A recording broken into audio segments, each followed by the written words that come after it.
오늘 말씀은 신명기 16장 말씀입니다. 신명기 16장 13절에서 17절의 말씀이고요. 제목은 더 감사 더 드림이라고 하는 제목으로 함께 은혜를 나누고자 합니다. 1860년 9월의 일이었습니다.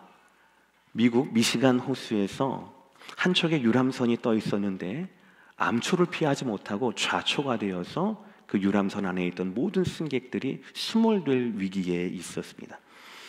그런데 저 멀리에서 이 소식을 들었던 한 젊은이가 있었습니다. 에드워드 스펜서라고 하는 노스웨스턴 대학의 수영 선수라고 이야기를 합니다. 어떤 기사를 보니까 이분이 당시 신학생이었다는 그런 기사도 보았습니다. 근데 이 젊은이가 그 사고 현장을 목격을 하게 된 겁니다. 근데 자기가 있는 뭇에서 사고 현장까지는 적어도 800m가 떨어진 곳에서 사고가 일어났습니다. 그런데 그냥 뛰어들었습니다. 한 사람을 구했습니다. 1600m죠. 또 한 사람을 구했습니다. 그렇게 해서 무려 16번을 왕복을 한 거예요. 그렇게 해서 17명의 수몰될 위기에 있었던 그분들을 구해냈다라고 이야기합니다. 근데 여러분, 이게 저는 수영을 못 하거든요. 저는 아마 800m가 아니라 8m도 못 갈 것 같아요. 그렇게 800m 있는 곳을 16번을 왕복했다라고 하는 것은 사람의 힘이 아닐 겁니다. 그 초인적인 힘으로 그들을 구출하고 난 다음에 이 후유증이 이분 몸에 새겨져서 이후에 이분은 평생을 휠체어 신세를 면하지 못했다라고 이야기를 합니다. 당시 언론에서는 이 행동을 두고 굉장히 헌신적이고 영웅적인 행동이다라고 그렇게 대서특필을 하고 그렇게 했었습니다. 그러다가 세월이 많이 지났습니다. 그리고 스펜서라는 이 젊은이가 80세의 노인이 되었습니다. 노인이 되고 난 다음에 지역에 있는 신문 기자가 이분을 찾아와서 인터뷰를 하게 되는 겁니다. 스펜서 양반, 그 비극적인 날 밤에 그 밤 이후에 당신에 있어서 무엇이 가장 기억에 남습니까? 라고 인터뷰를 한 거예요. 가만히 생각하더니 그분은 이렇게 대답을 했습니다. 내가 구해줬던 17명 가운데서 훗날 나를 찾아오거나 내게 감사를 표한 사람이 하나도 없었다라고 하는 것, 그것이 내게는 가장 기억에 남습니다 라고 이야기했어요. 평생을 휠체어에 살아야 한다라고 하는 그 어떤 몸에 새겨진 상처보다 아무도 찾아오지 않았던, 아무도 감사를 표하지 않았던 그 마음의 상처가 더 깊었다라고 하는 그 쓸쓸한 인터뷰라고 저는 생각을 합니다. 감사의 부재 그리고 그 쓸쓸함의 이야기는 누가복음 17장에도 나옵니다. 예수님께서 사마리아 마을 근처를 지나시다가 마을로 들어가지 못하고 밖에서 서성이는 10명의 나병 환자를 만나게 됩니다. 그들은 마을에 들어가지 못한 채 멀리 서서 예수님을 봅니다. 예수님께 소리칩니다. 자기들을 불쌍히 여겨달라고, 제발 나를 고쳐달라고 소리 높여 구합니다. 그리고 예수님께서 그들 모두를 깨끗하게 해주십니다. 그런데 그 중에서 깨끗함을 얻었던 사람 중에서 다시 돌아와서 예수님의 발 앞에 감사를 표시하고 하나님께 영광을 돌린 사람은 10명 중에서 1명, 그것도 이방인이었던 사마리아 출신 나병 환자 1명밖에 없었습니다. 근데 이제부터예요. 누가복음 17장 17절에 의하면 예수님은 이때 뜻밖의 말씀을 하십니다. 뭐라고 하십니까? 그 9은 어디 있느냐? 10사람이 전부 다 깨끗함을 얻지 않았느냐? 그런데 그 9, 나머지 9은 어디 있느냐? 예수님은 감사를 찾으신 거예요. 예수님께서 우리에게 원하시는 사람은 기적의 주인공이 아닙니다. 불치병 나병이 낫는 기적의 주인공이 아니에요. 기적의 주인공이 아니라 구원을 기억하고 은혜에 감사하는 그 사람을 찾으신다라는 거죠. 이것이 하나님이 원하시는 사람입니다. 오늘 신명기 16장의 말씀은 사실은 절기에 관한 말씀입니다. 하나님께서는 이스라엘 백성 중에서 성인 남성들에게 1년에 3차례 나한테 나와라 라고 말씀을 하시는 거예요. 근데 그것이 하나님 뭔가가 아쉬워서 그러진 것이 아니라 사실은 이것입니다. 감사하게 하는 거예요. 그래서 날마다 해년마다 바뀌는 그 절기, 해년마다 다가오는 그 절기 중에서도 3번은 너희들 꼭 나와서 너희가 누리고 있는 삶과 감사에 대해서, 너네들 본질의 존재에 대한 그 감사에 대해서 너희가 감사하는 기회를 가져라, 그 감사를 실천해라 라는 말씀이 바로 오늘의 말씀이 되는 겁니다. 그래서 저는 오늘 말씀을 통하여서 우리가 무엇을 감사해야 할지, 또 어떻게 감사하는 것을 하나님 원하시는지를 우리는 말씀을 통하여서 정리해 보려고 합니다. 첫 번째, 절기의 진짜 이유는, 감사의 진짜 이유는 바로 구원에 대한 감사라는 것이에요. 말씀대로 16년 16장에는요 세 차례 6월절, 77절, 초막절, 너희는 남자들은 모두 다 1년에 세 차례는 나를 반드시 찾아와라라는 하나님 말씀입니다. 먼저 6월절이에요. 6월절 사건은 다 아실 겁니다. 출애굽 그 당시예요. 출애굽 당시 마지막 밤이죠. 그 밤에 사람이건 짐승이건 어린 양의 피를 바르지 않은 모든 집안에는 사람의 장자, 짐승의 첫 새끼는 다 죽임을 당하던 그날 밤이었습니다. 그러나 믿음을 가지고 어린 양을 잡아서 문설주와 좌우 임방에 피를 바르면 그 집은 넘어가게 되는 그날 밤, 믿음으로 말미암아 어린 양의 피로 말미암아 죽음을 면하게 된 그날을 기억하는 것, 그 밤을 기억하는 것이 바로 6월절이죠. 그걸 기억하고 나와라라고 말씀을 하시는 거예요. 77절이라고 하는 것은 그 6월절로부터 7 곱하기 7, 50일이 지난 그 절기를 말하는 겁니다. 농사적으로는 초실절이라고도 이야기를 합니다. 그러니까 이때 보리의 첫 추수가 이때 일어났다라고 얘기해요. 그래서 한국교회에서는 맥추감사주일이라고 해서 이 초실절을 지키는 교회도 있기도 합니다. 근데 생각을 해보세요. 신명기 말씀은요, 모세가 이스라엘 백성들을 인도해내고 마지막 가나안에 입성하기 직전 모압 평지에서 했던 설교의 모음집이 바로 이 신명기 말씀입니다. 그들은 지금 광야 생활을 하고 있는 중이에요. 광야 생활이 뭡니까? 집이 없습니다. 텐트밖에 없어요. 밭과 논이 있습니까? 그런 것 없어요. 하나님이 주셔야 먹고 살 수 있는 겁니다. 그런데 그랬던 자들에게 한 번도 소유를 갖지 못하고, 한 번도 밭을 갖지 못하고, 한 번도 땅을 소유해 본 적이 없는 그들에게 하나님은 77절을 지켜라라고 말씀하십니다. 이것이 무슨 뜻입니까? 내가 너에게 약속한 가나안 땅에 들어가면 너희는 집도 얻을 것이고 밭도 얻을 것이고 땅도 얻을 것이고 농사를 할 텐데, 그때 그 추수를 할 때마다 나를 기억해야 돼 라는 이 말씀이에요.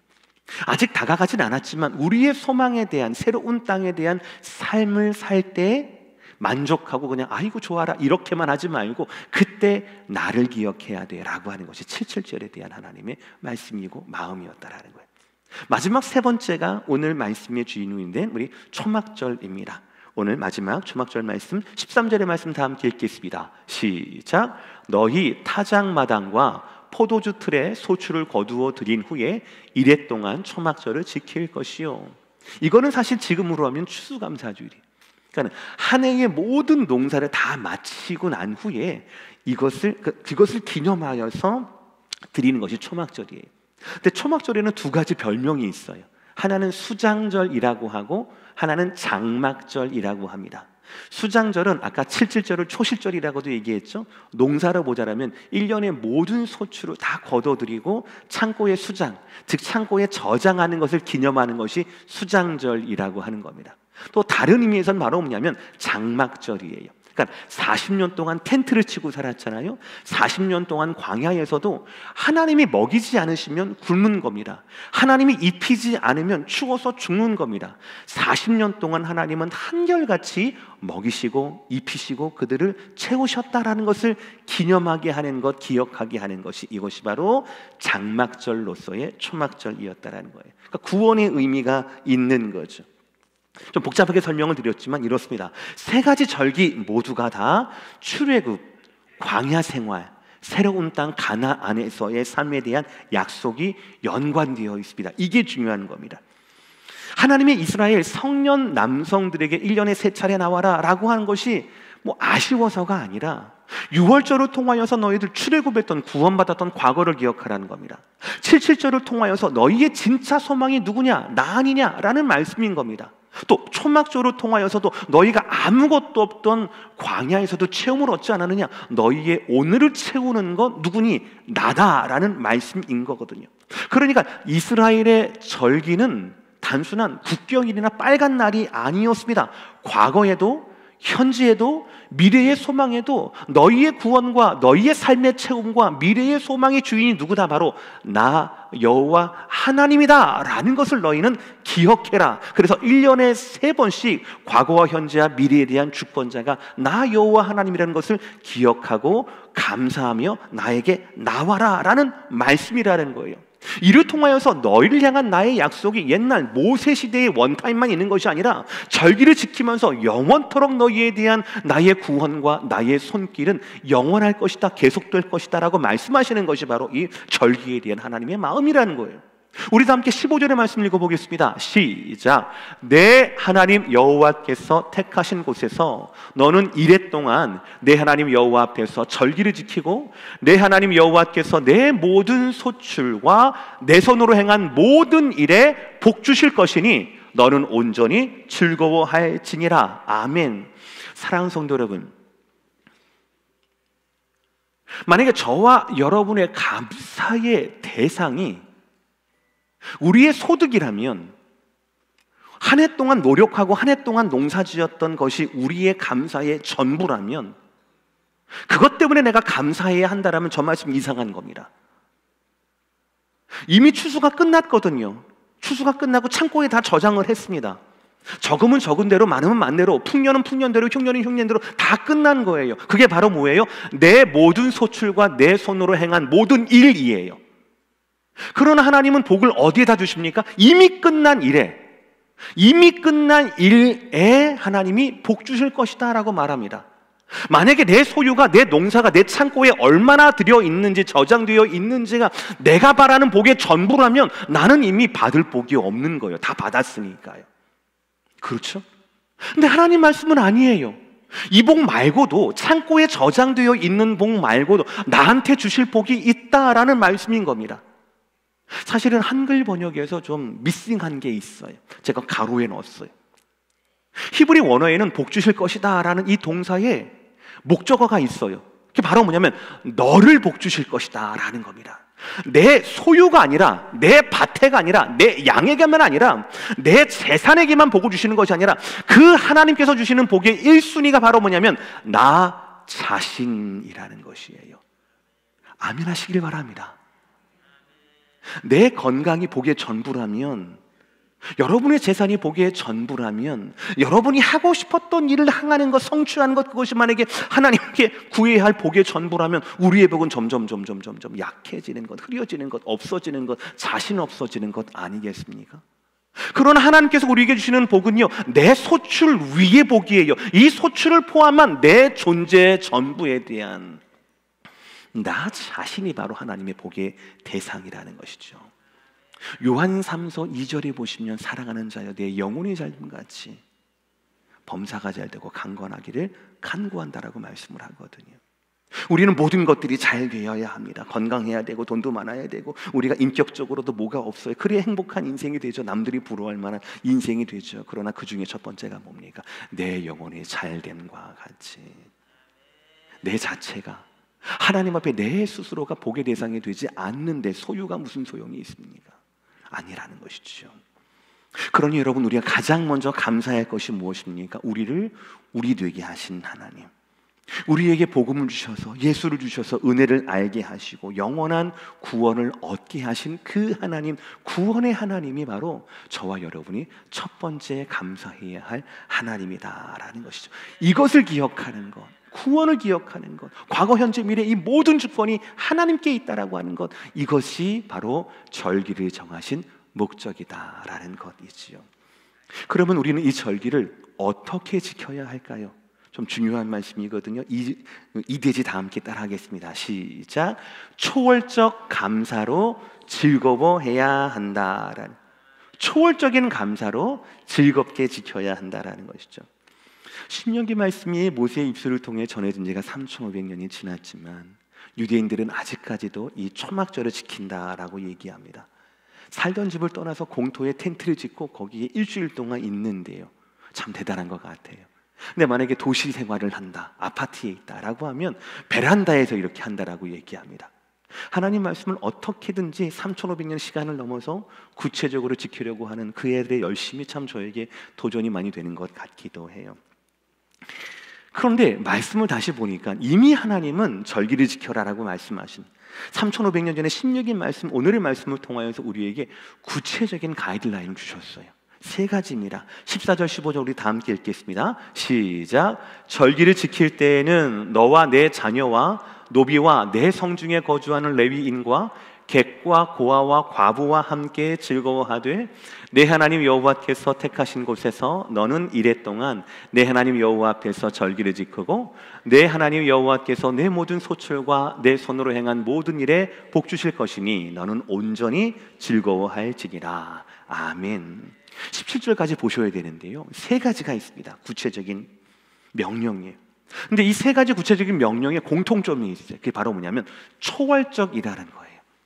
이걸 넘어서는 겁니다. 내 처지, 내 생각, 이걸 넘어서는 겁니다. 감사하긴 한데 그냥 적당히 감사하고 되는 대로 감사하고 그냥 눈치 봐서 감사하고 능력껏 감사하고 그것이 아니다라는 거예요. 첫 번째 14절 말씀을 보세요, 여러분들. 누가 즐겁게 감사해야 되는 겁니까? 가족만이 아니에요. 너는 내 자녀와 노비, 성중에 거주하는 레위인, 손님들, 고아와 과부까지 함께 즐거워해라 라는 말씀이에요. 그리고 두 번째는 편안한 집을 떠나서 하나님이 택하신 곳에 가서 지키라 라는 거예요. 마지막 17절을 보시면은요, 자신의 소유와 재산을 벗어나서 하나님께 힘껏 드림으로 이 절기를 지키라 라는 거예요. 이 모두 세 가지가 구체적이기도 하고 초월적인 거예요. 뭐예요? 내 가족을 초월하라, 내 집을 초월하라, 내 재산을 초월하라. 그 범위를 넘어서 감사하라는 말씀이에요. 내가 지금 가지고 있는 것보다 내 책임을 넘어서서 더 감사하고 더 드림으로 더 즐거운 삶을 살아라라는 말씀입니다. 왜입니까? 왜 이렇게 우리를 초월하라고 합니까? 왜냐하면 우리가 받았던 이 구원이 초월적이기 때문에 그렇습니다. 이 구원의 기쁨이 뭔데요? 잃은 양을 다시 찾은 목자의 기쁨 아니겠습니까? 잃은 동전을 찾은 그 여인의 기쁨 아니겠습니까? 잃은 아들, 죽었던 아들을 다시 만나고 부둥켜 안았던 그 아버지의 기쁨이 이 기쁨이기 때문에 그렇다라는 거예요. 그러니까 모든 범위를 초월해서 친구와 그리고 모든 동네 사람들 모여서 잔치를 하는 것 아니겠습니까? 우리도 마찬가지예요. 이 모든 것들을 구원을 알았다라면, 구원에 감격한다라면 그 구원에 감사하고 모든 것을 초월해서 그것으로 말미암아 기뻐하라라는 말씀인 거죠. 이 기쁨은 한순간에 기쁘는 게 아니에요. 이 기쁨은 지속되는 기쁨이에요. 여기에 우리의 딜레마가 있는 거죠. 아까 1대제도 말씀드렸습니다. 우리의 복이 뭐라고요? 소유에 있다고요? 아니요. 소유의 복은 부분적인 복입니다. 진짜 우리의 복은 우리 전체가 받는 복, 우리 인격이 받는 복, 우리의 전인적인 모든 것이 받는 복이 진짜 하나님이 주시는 복이거든요. 만약에 소유라면 풍년 때에만 감사할 거예요. 흉년 때는 어떻게 할 거예요? 소유가 복이라면. 풍년도 작년에 풍년이었어요. 근데 만약에 올해 내가 감사하려면 어떻게 합니까? 더 풍년을 이뤄야 되는 겁니다. 욕망이 풍년입니까? 나의 욕망이, 나의 재산에 대한 내 욕구가 감사의 원인 되는 겁니까? 그렇지 않거든요. 그런 감사는 하나님이 원하시는 감사가 아니다라는 거죠. 우리는 어떻게 풍년뿐만 아니라 흉년에도 감사할 수 있을까요? 우리는 어떻게 감정적이 아니라 지속적인 감사와 기쁨을 누릴 수가 있을까요? 그 답은 다시 복음에서 찾을 수가 있어요. 오늘 누가복음 17장의 나병 환자의 이야기입니다. 18절과 19절의 말씀 다 함께 읽겠습니다. 시작. 이 이방인 외에는 하나님께 영광을 돌리려 돌아온 자가 없느냐 하시고 그에게 이르시되 일어나 가라 내 믿음이 너를 구원하였느니라 하시더라. 분명히 병으로 고생한 자는 10명이었습니다. 10명 모두 예수님을 알아봤고 고쳐달라고 불쌍해달라고 소리쳤어요. 10명 모두 치유를 받았어요. 그러나 이 치유와 기적의 결과는 다릅니다. 돌아오지 않는 9명은 병에게서만 구원을 받은 거예요. 물론 그 당시 나병에서 구원받았다라고 하는 건 대단한 기쁨이고 대단한 기적입니다. 그러나 영원하진 않은 거예요. 나병에서 구원받았다고 다른 병은요, 건강하다고 해서 다른 우리의 삶은요, 우리 영혼은요, 우리의 범사는, 우리의 가족은요, 건강만 하면 되는 겁니까? 아니거든요. 그러니까 이 9명의 감사와 기쁨은 한계가 있는 영원하지 않은 감사와 기쁨이다라는 것이죠. 그러나 주님께 돌아와서 감사를 표했던 한 사람의 감사와 기쁨은 다릅니다. 이것은 영원한 거예요. 이 사람의 인생은 원래 갇힌 인생이었습니다. 이방인이라는 인종적인 한계에 갇혔었고요, 나병이라는 저주, 불치병의 한계로 고생했던 인생이었어요. 그랬던 인생이 예수를 만남으로 초월적인 존재가 되었어요. 이방인이었음에도 불구하고 하나님의 영광으로 연결되는 유일한 복된 사람입니다. 병든 인생이었어도 불구하고 몸뿐 아니라 영원까지 구원받는 영원한 기쁨을 소유하는 사람이 바로 이 한 사람 아니었겠습니까? 사랑하는 성도 여러분, 여러분은 어떤 인생을 원하십니까? 여러분이 원하시는 삶도 이와 같지 않습니까? 여러분이 가지신 어떤 한계이든 그 한계를 초월하는 인생, 그런 삶 말입니다. 자격도 없고 능력도 없지만 어떻게든 내 삶을 통하여서 하나님의 영광과 연결되는 삶, 그런 삶을 여러분 꿈꾸지 않습니까? 그렇다면 우리는 어떻게 그런 삶을 살 수가 있을까요? 한 가지밖에 없습니다. 이 사람처럼 하나님께, 예수님께 나아가면 되는 거예요. 내가 받은 구원의 감격을 가지고 구원을 주신 예수님을 기억하고 그 앞으로 나아가면 되는 겁니다. 그러면서 어떻게 나아가는 겁니까? 세 번째 대지입니다. 다 함께 시작. 주께 나아가 은혜대로 힘껏 드려야 한다라는 사실이에요. 아멘 하시길 바랍니다. 오늘 말씀을 보시면 모든 절기에 하나님께서는 뭐라고 하시냐면은 이스라엘 백성들에게 빈손으로 나오지 말라라고 얘기합니다. 근데 그 마음이 우리 가운데는 말씀을 바로 알기 전에는 부담만 느껴요. 여러분, 제가 지난 5년 동안 계속해서 1년에 한 번 12월 첫째 주 주일 예배 설교를 뭘로 하는지 기억하십니까? 헌금 설교를 해요. 오늘이 그날입니다. 모르셨죠? 빈손으로 나오지 말라라는 이 말씀은 원리를 모르면 부담이 돼요. 요즘 사정도 안 좋은데, 내 창고에 예년보다 훨씬 더 적은데 내가 감사할 만한 게 뭐 있나? 새로 그렇게 생각한다고요. 지금까지 말씀의 흐름과 전혀 반대잖아요. 그렇죠? 우리의 소득과 소출이 우리가 받은 축복의 전부냐고요. 우리가 절기를 통해서 표현하고 해야 되는 건 하나님께 받은 물론 이것도 있지만 구원이란 말이에요. 아직 가나안 땅에 도착하지도 않은 자들을 향하여서 하나님은 소출이 있을 것이다. 그러니 그 소출 중에 너희는 감사하라고 말씀하시잖아요. 그것이 내가 얻어서, 가져서, 만져서 감사하는 겁니까? 아니면 감사함으로 내가 소유하는 겁니까? 감사함으로 소유하는 게 맞는 거잖아요. 오늘 말씀은 빈손으로 나오지 말라고 합니다. 근데 또 얼마를 내라라고 하는 것도 말씀하지 않아요. 왜입니까? 말씀 그대로 나와요. 첫 번째, 따라합시다. 시작. 드림의 자리는 하나님을 뵙는 자리이기 때문에 그래요. 조금 더 크게 따라 하실까요? 헌금 설교라고 하니까 여러분 소리가 좀 줄어들었어요. 조금만 크게. 첫째, 시작. 첫째, 드림의 자리는 16절 하반절 말씀 제가 읽어요. 내 하나님 여호와께서 택하신 곳에서 여호와를 배웁되 빈손으로 여호와를 배웁지 말고. 원어를 보시면 여호와를 뵙는다라고 할 때 여호와의 얼굴이라는 단어예요. 2번이나 나옵니다. 오늘 말씀하시는 절기는 단순한 국가 행사, 국경일, 빨간 날이 아닙니다. 단순한 그냥 농업의 일기에 따른 그런 것들이 아닙니다. 또 단순한 감사, 인사칠이나 이런 것들이 아닙니다. 이 절기는 하나님의 얼굴을 뵙는 시간이다라는 거예요. 그러니까 하나님의 얼굴을 뵙는 그 시간에 올해 농사가 이렇게 됐으니까 이 정도 드리면 하나님 만족하시겠지? 하나님 딜? 이렇게 할 수가 없는 거예요. 하나님의 얼굴 앞에서. 하나님의 그 얼굴 앞에서 우리가 우리의 구원, 출애굽 때의 그 구원, 40년 동안 나를 줄이지 않게 하신 그 하나님, 내가 지금 살고 있는 이 약속의 땅 모든 것들을 이미 약속하셨고 행위가 하시는 그 하나님의 얼굴이 앞에 있는데 어떻게 내가 내 소유 중의 일부인, 감사할 것 중에 극히의 일부인 소유를 가지고 하나님 이 정도면 이 정도 괜찮으시죠? 이렇게 말할 수가 있겠냐고요. 안 된다는 것이죠. 하나님의 얼굴을 만난다라고 하는 것, 그것을 절기를 통하여서 1년에 3번, 내년에도 있다라고 하는 것은 내가 힘써 드림으로 빈손으로 나오지 않겠다라고 하는 것은 뭐냐면 내년에도 하나님이 내 손을 채우실 것이라고 하는 그런 기대가 있는 만남이다라는 것이에요. 그러니 사랑하는 성도 여러분, 얼마를 드려야 할까? 빈손으로 나오지 마. 이게 마음이 무거워, 부담스러워. 목사님은 헌금설교를 한다 그래. 헌금설교라고 안 했으면 내가 부담이 안 될 텐데. 이러지 마시고 드림의 자리는 하나님의 얼굴을 뵙는 자리구나. 드림의 자리는 내가 드리는 자리가 아니라 내가 체험받을 약속, 체험에 대한 약속이 확인되는 자리구나라고 하는 성경적인 드림을 회복하게 되는 저와 여러분 모두가 되시기를 주의 이름으로 축복합니다. 저는 1년 내내 이 드림에 대해 설교하고 싶어요. 두 번째는 뭘까요? 두 번째는 뭘까요? 다 함께 크게 따라합시다. 시작! 재산에 따라가 아니라 복을 따라 그 힘대로 드리는 것입니다. 이게 성경적인 드림이에요. 우리는 드림, 헌금, 헌신, 내년도 선교 작정하라고 하는데 목사님이 내 선교 작정 얼마는지 들춰보면 어떡해? 창피하지? 아니에요. 저는 보지 않습니다. 보지 않았고 앞으로도 안 볼 거예요.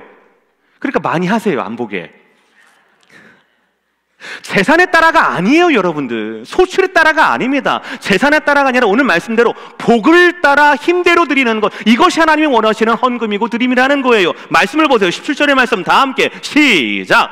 각 사람이 내 하나님 여호와께서 주신 복을 따라 그 힘대로 드릴지니라. 할렐루야. 저 복은 누구의 복입니까? 하나님이 주신 복이에요. 저 힘은 누구의 힘입니까? 그 복으로 말미암아 받은 나의 힘인 거예요.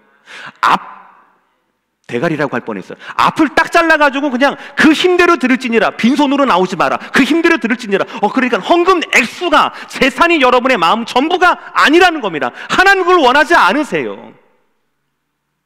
하나님이 원하시는 것은 먼저 하나님께서 나에게 주신 복, 재산을 포함한 추수를 포함한 내 모든 이 복들, 이 복을 따라서 그 범위 안에서 내가 할 수 있는 받은 은혜대로 내 힘대로 인색함이 없이 드리는 것, 그것을 하나님이 원하신다라는 것이에요.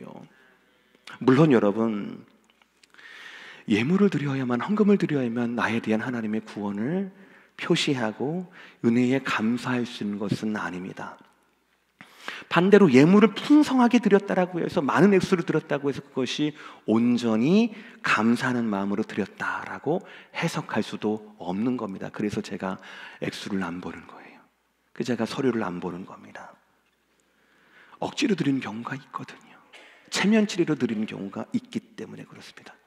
그러나 우리 주님 말씀을 보세요. 다 함께 마태복음 6장 11절 시작. 내 보물이 있는 그곳에는 내 마음도 있느니라. 감사하는 마음이 있는 사람은, 그리고 구원에 대한 감사가 감격으로 이루어지는 사람은 어떻게 하든지 그 감사와 감격을 표현하려고 합니다. 그래서 그 마음을 드리는 거예요. 물론 보물 자체가 우리의 마음은 아니에요.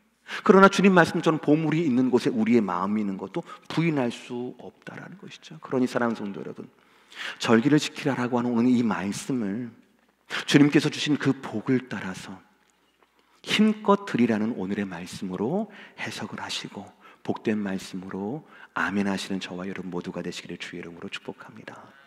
오늘 말씀 마무리할게요. 우리는 감사할 만한 일을 찾는 데는 전문가입니다. 내가 뭐를 가지면, 내가 뭐가 있으면 진짜 좋을 텐데, 진짜 감사할 텐데, 내가 내 사업 매출을 이렇게 하면 내가 진짜 헌금 많이 들 텐데, 내가 목사님 맛있는 것도 많이 사드리고 막 그럴 텐데, 이런 마음의 다짐들이 많아요. 누구처럼요? 마치 예수님 만나기 전에 예수님께 고쳐달라고 얘기했던 10명의 문둥병자처럼 말이죠.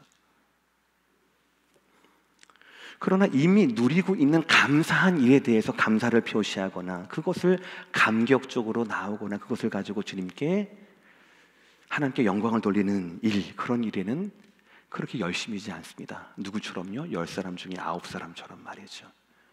그것이 우리의 모습입니다. 그런 우리의 모습 가운데 하나님의 은혜가 필요합니다. 그래야 우리의 소유뿐 아니라 내 자신이 복을 받을 수가 있기 때문에 그렇습니다. 하고 싶은 대로 지갑에서 꺼내는 감사가 아니라 초월적 감사로 하나님을 기쁘시게 할 수가 있기 때문에 그렇습니다. 그래야만 드림이 기쁨이 되는 온전한 제자로서의 삶을 저와 여러분이 살 수가 있기 때문에 그렇다라는 것이죠. 사랑하는 성도 여러분, 더 감사하시고 더 드림으로 말미암아 더 기쁜 삶을 향한 주님의 부르심에 아멘할 수 있는 저와 여러분 모두가 되시기를 주의 이름으로 축복합니다. 우리 기도하시겠습니다.